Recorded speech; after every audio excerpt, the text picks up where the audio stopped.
Conflict avoidance is not simply being peaceful. It is the habit of staying silent, changing the subject, pleasing others, or disappearing because disagreement feels unsafe.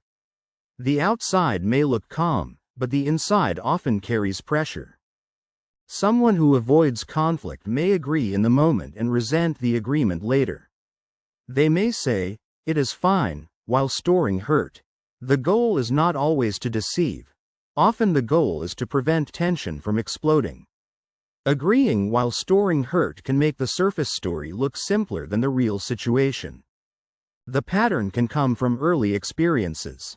If disagreement led to punishment, ridicule, withdrawal, or chaos, the nervous system may learn that honesty is dangerous. Adult conversations can then trigger old survival strategies. Early punishment for disagreement is often the detail that separates a quick reaction from a wiser response. Conflict avoidance can also come from fear of rejection. A person may believe that saying no will make them difficult to love. They trade honesty for closeness, but the closeness becomes fragile because the truth is hidden. Fear of rejection shapes what should be checked next. In couples, the avoidant partner may shut down during hard talks.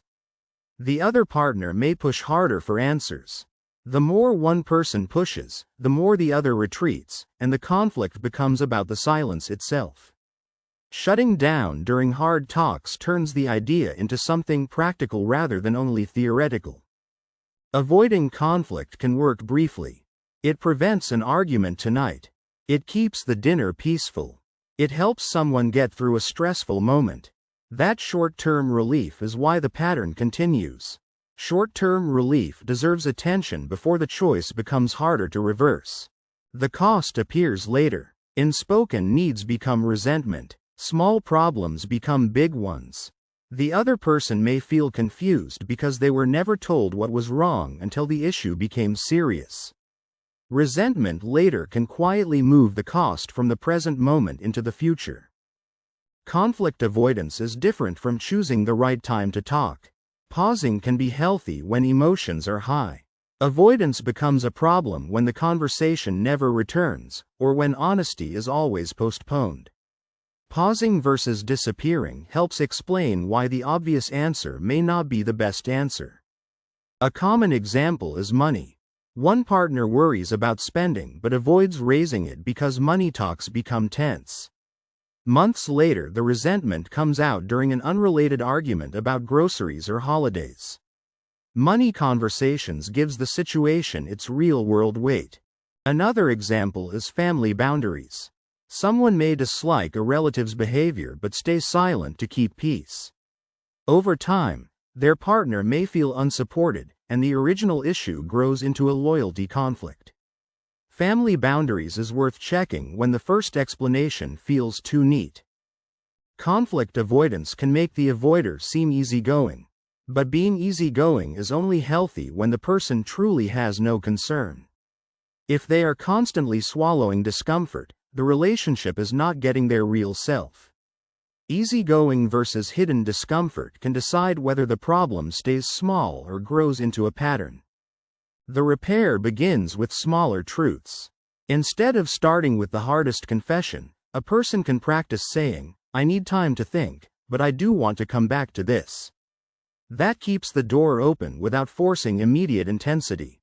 Smaller truths keeps the analysis tied to behavior, money, timing, risk, or trust. The listener also matters. If every concern is met with anger, sarcasm, or punishment, avoidance will make sense. Healthy conflict requires both honesty and a response that does not punish honesty. Listener response belongs in the decision because it changes what action would help. A useful skill is naming the fear.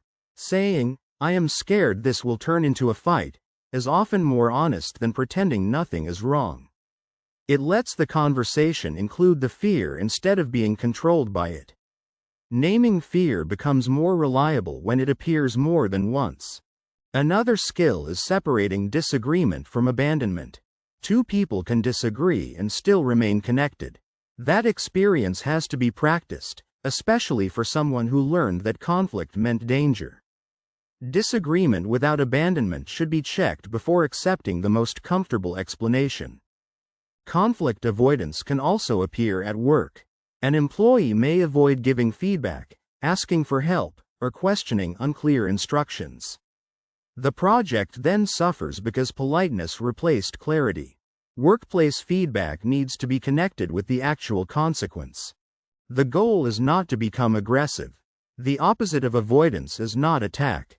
It is directness with respect, clear words, calm timing, and willingness to hear the other side. Directness with respect keeps the topic grounded in daily life. Progress is often measured by recovery, not perfection. A person may still freeze in a hard conversation. What matters is whether they return later and say what they could not say in the moment. Returning after freezing can be found in behavior, documents, timing, or repeated choices. Conflict avoidance matters because silence does not always protect a relationship. Sometimes it protects the relationship from honesty until the relationship becomes too weak to hold the truth.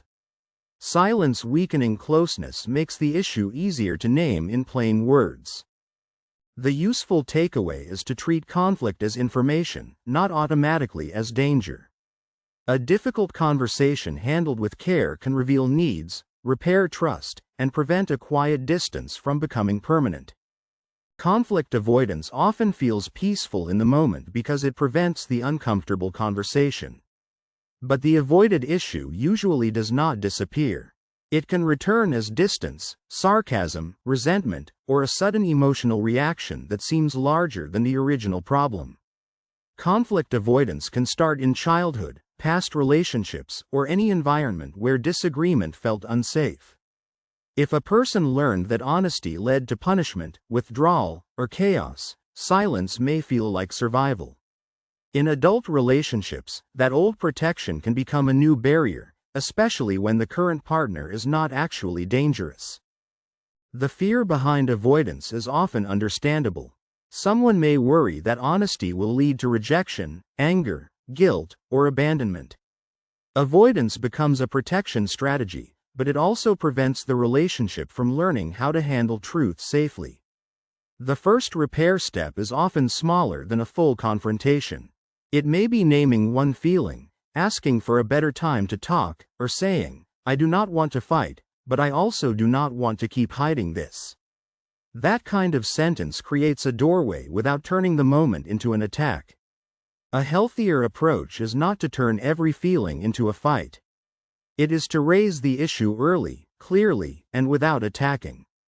"I felt dismissed when that happened," gives the other person more to work with than silence or explosion. Over time, avoidance can train both people into roles.